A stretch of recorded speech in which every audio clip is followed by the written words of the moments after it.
Nesse vídeo nós temos uma série de assuntos para tratar, mas vamos começar com aqueles que envolvem os bancos. Eles aqui têm uma quantidade significativa de dinheiro para reaver com Americanas e isso pode estar em risco com a Safra entrando aqui contra Americanas, acusando novas fraudes aqui na Americanas. Então só para deixar todo mundo na mesma página, esses aqui são os valores em bilhões que Americanas tem com os bancos. Você pode ver que quem mais tem aqui é o Bradesco, mas quem mais tem em proporção acaba sendo aqui, ó, por ação, o ABC. O ABC tem um banco menor, então tem uma exposição bastante grande na Americanas, mas eles já fizeram provisões, tá? Então a gente tem aqui o Banco ABC provisionando 70%, o Banco do Brasil, o Itaú e o Bradesco 100% e o Santander 90%. Imaginando que eles fossem fazer uma recuperação aqui, onde pegassem de volta 50% do dinheiro, então todos eles aqui teriam dinheiro a receber aqui, a tirar da provisão, né? Que eles provisionaram aqui todos eles a mais do que 50% e provavelmente o acordo vai trazer algum retorno para eles. Mas isso se o acordo realmente existir, a gente vai ver que o Safra está reclamando bastante das condições, inclusive acusando de ser uma nova corrupção. E a gente pode observar que realmente a Americanas impactou bastante o Banco Bradesco, junto com outras provisões veio essa provisão da Americanas, impactou bastante também o Santander, com eventualmente provisões maiores por causa da Americanas, impactou bastante o Banco ABC, mas ele está performando tão bem, olha esse lucro que não para de crescer, né? Então ele não sentiu tanto, porque o resto do banco está muito forte aqui.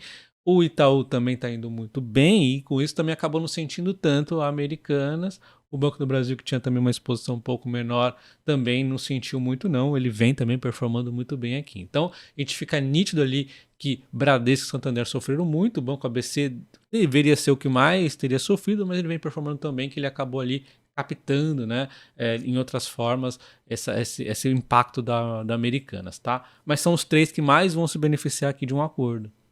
Então, com a recuperação judicial da Americanas, eles propuseram um acordo aqui com os bancos, alguns deles já aceitaram, como por exemplo a BTG Pactual, o Santander, o Bradesco, o Itaú. E aí o Safra diz que esse acordo aqui está ferindo uma série de regras. Então a Safra enumera algumas novas fraudes que a Americanas estaria tentando passar aí no mercado.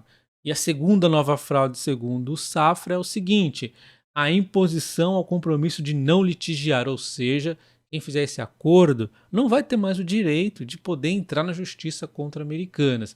E segundo a Safra, eles dizem aqui que isso viola o direito constitucional, o acesso ao judiciário, o direito de ação são inegociáveis.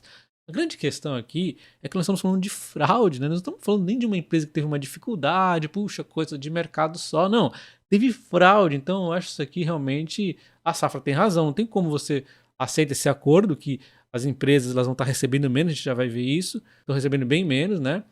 E aí você aceita isso, não pode entrar na justiça para tentar encontrar aí os culpados, por exemplo, né? Enfim, esse aqui é questionamento da Safra, que ela quer ter o direito sim de entrar na justiça para fazer justiça aí em relação a esse caso. E a Safra também levantou uma terceira tentativa de fraudes da Americanas, que é a impossibilidade de retorno ao status quo ante em algumas credoras. Então o que ele está querendo dizer é o seguinte: caso a Americanas, na sequência do acordo, vá à falência, alguns credores simplesmente é como se eles perdessem o direito aqui.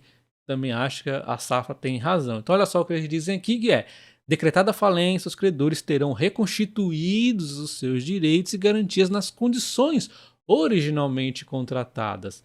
Obviamente, volta como se fosse antes, né? E aí deduz os valores que eventualmente foram pagos e ressalvados os atos validamente praticados no âmbito da recuperação judicial.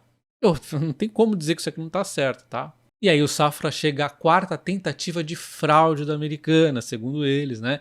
Que é o tratamento diferenciado entre instituições da mesma classe, como bancos e assets.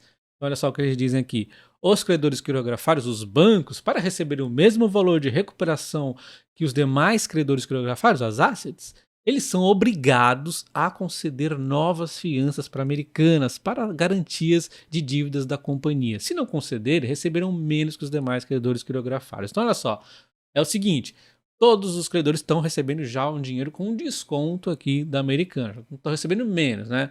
Só que acontece, os assets, por exemplo, aqui, eles vão receber uma quantia X, beleza. Agora os bancos, para receber o X, eles vão ter que emprestar mais dinheiro para Americanas, porque se eles não fizerem isso, eles vão receber X menos Y, por exemplo, vão receber menos por não estarem fazendo esses novos empréstimos. Então, é o desconto do desconto aí do dinheiro que eles têm a receber, né? É coisa esquisita, né?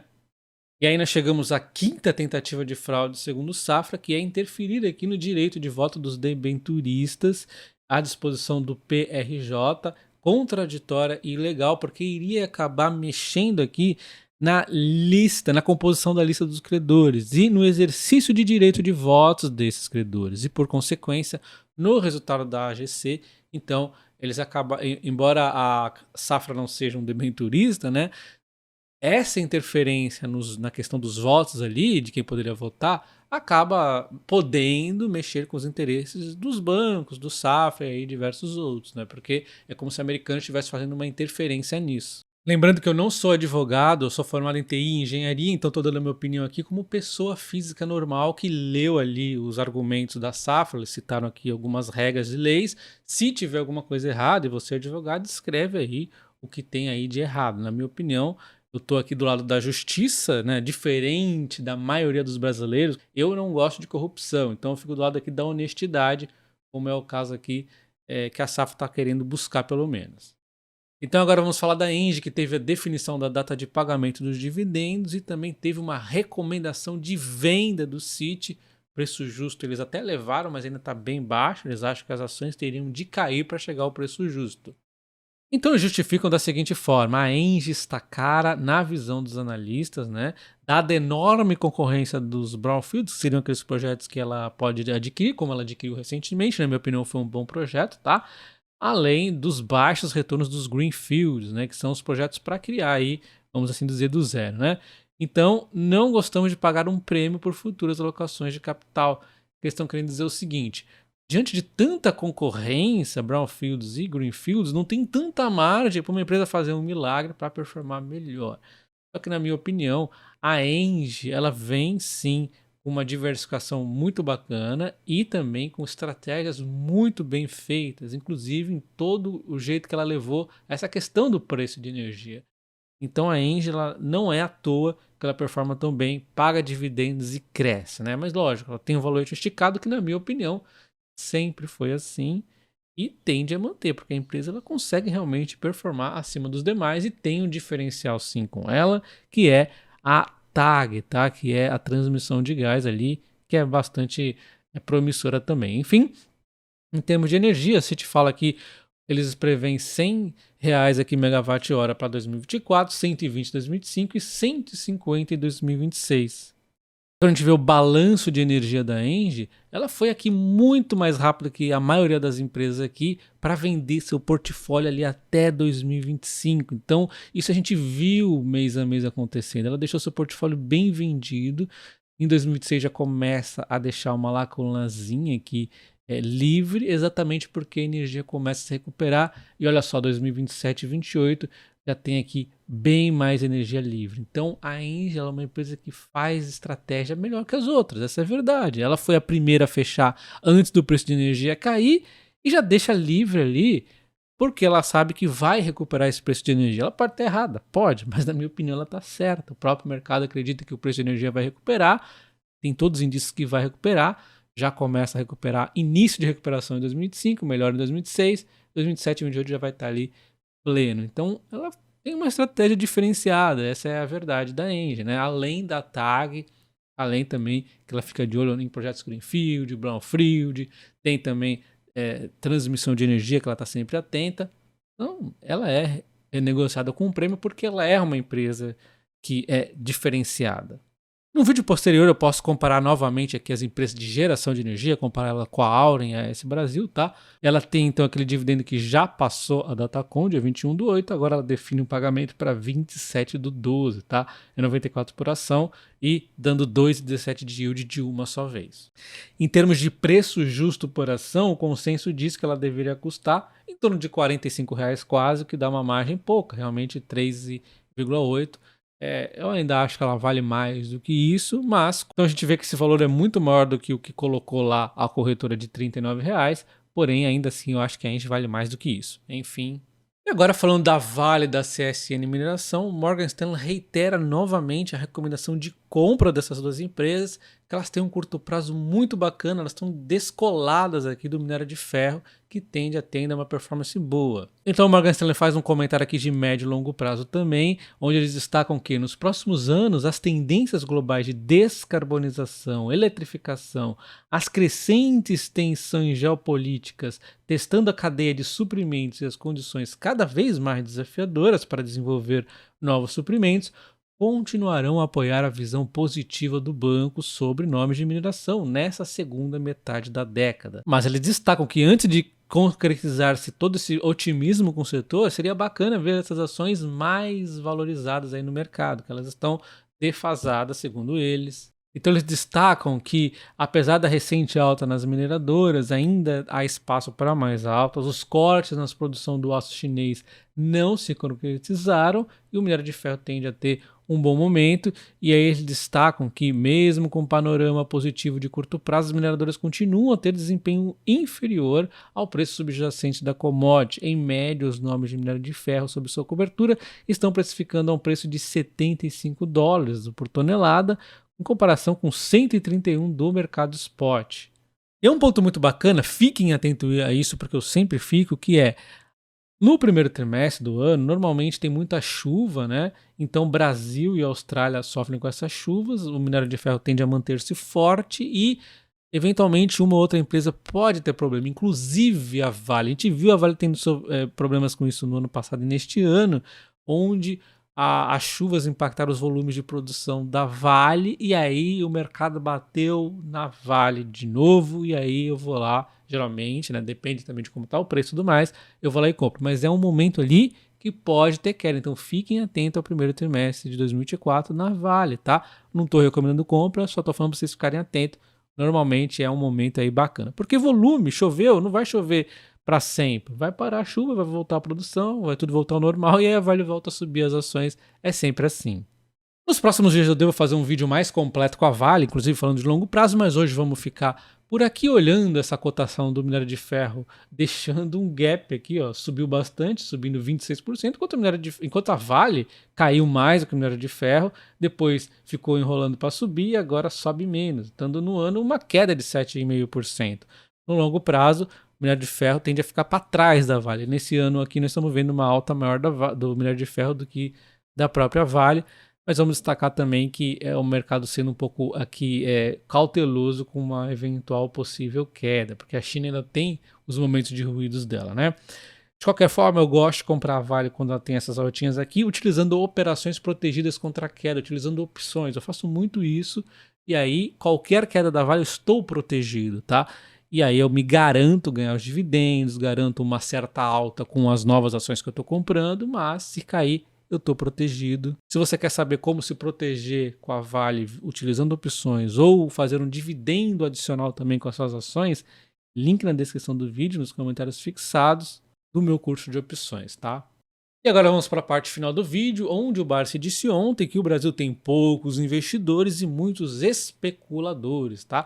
Aqui é uma verdade total, tá? Desde quando eu comecei a investir era assim, 2007, faz só muito tempo, nunca mudou o perfil do brasileiro de investir dessa forma, só que agora fica mais visível pra gente, mas na verdade eu acho que até melhorou, tá? Porque hoje tem uma série de youtubers, tem o próprio Bars, que traz essa mentalidade aqui de longo prazo, né? Repercute muito mais essa mentalidade de longo prazo nos investidores, mas ainda assim o pessoal tem essa visão de curto prazo, o pessoal também mistura, né? O pessoal vê o Barsi focando tanto nos dividendos aí, só quer olhar o dividendo, quer olhar o dividendo do curto prazo. A empresa demorou para pagar o dividendo, ela reclama, né?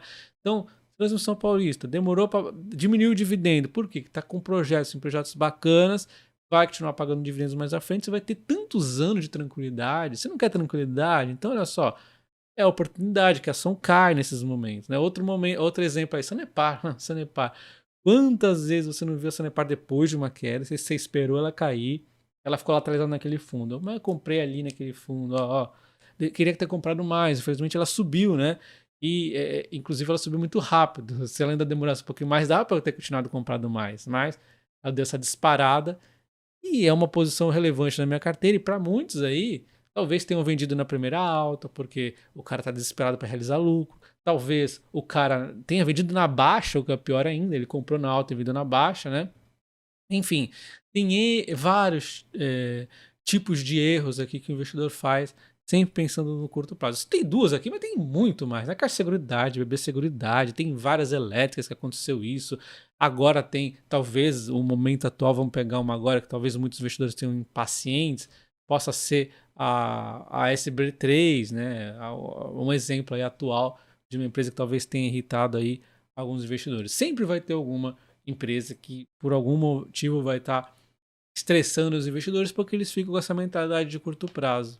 E aí ele comenta que o mercado sensibiliza muito a gente, mas se você comprar as ações e o mercado subir ou cair, o que importa é aquilo que a empresa vai te dar. Procuro ser extremamente objetivo com meus investimentos. Eles fazem uma seleção criteriosa em relação aos dividendos e tudo mais. Na minha opinião, eu ainda vou além, porque o dividendo eu gosto de pensar muito como uma consequência. Se a empresa costuma pagar dividendos, está lá no regulamento dela e tudo mais, ela vai ter dividendos. Então o que eu vou ter que olhar mais é a questão dos projetos dela, para onde vai o resultado operacional dela, que aí melhorando, por exemplo, o EBITDA, vai melhorar em algum momento o lucro também e vai melhorar os dividendos também, né? Então é isso aí que eu vejo. Dividendo é uma consequência, até porque lucro faz a cotação subir. Cotação segue lucro. Então o principal é você tentar ver os resultados da empresa de um modo geral. Nem precisa olhar tanto assim o dividendo. Até mesmo eu ainda visto também em empresas que não necessariamente pagam dividendos agora, como um grande exemplo é a PetroRio, tá? E ele comenta que você deixar de investir por conta de política também é bobagem. Ele cita uma série de políticos ruins na visão dele, como por exemplo José Sarney, Collor, Fernando Henrique Cardoso, o próprio Lula, né? E aí acabou sobrevivendo. Então é sempre assim, as empresas sobrevivem. Ele esqueceu aqui de citar para mim, pelo mesmo período que eu investi, a campeã que é Dilma, né? Ela fez uma série de, vou chamar de atentados às empresas, né? Como a MP579, fez um rombo no setor elétrico e voltou tudo na fuça, porque o mercado se autoajusta, tá? Então é isso aí. Por piores que sejam os políticos, as empresas elas vão vencer no mercado. Então não adianta ter medo de investir por conta de política. Não se esqueça de se inscrever no canal ativando o sino. Um abraço e até o próximo. Valeu!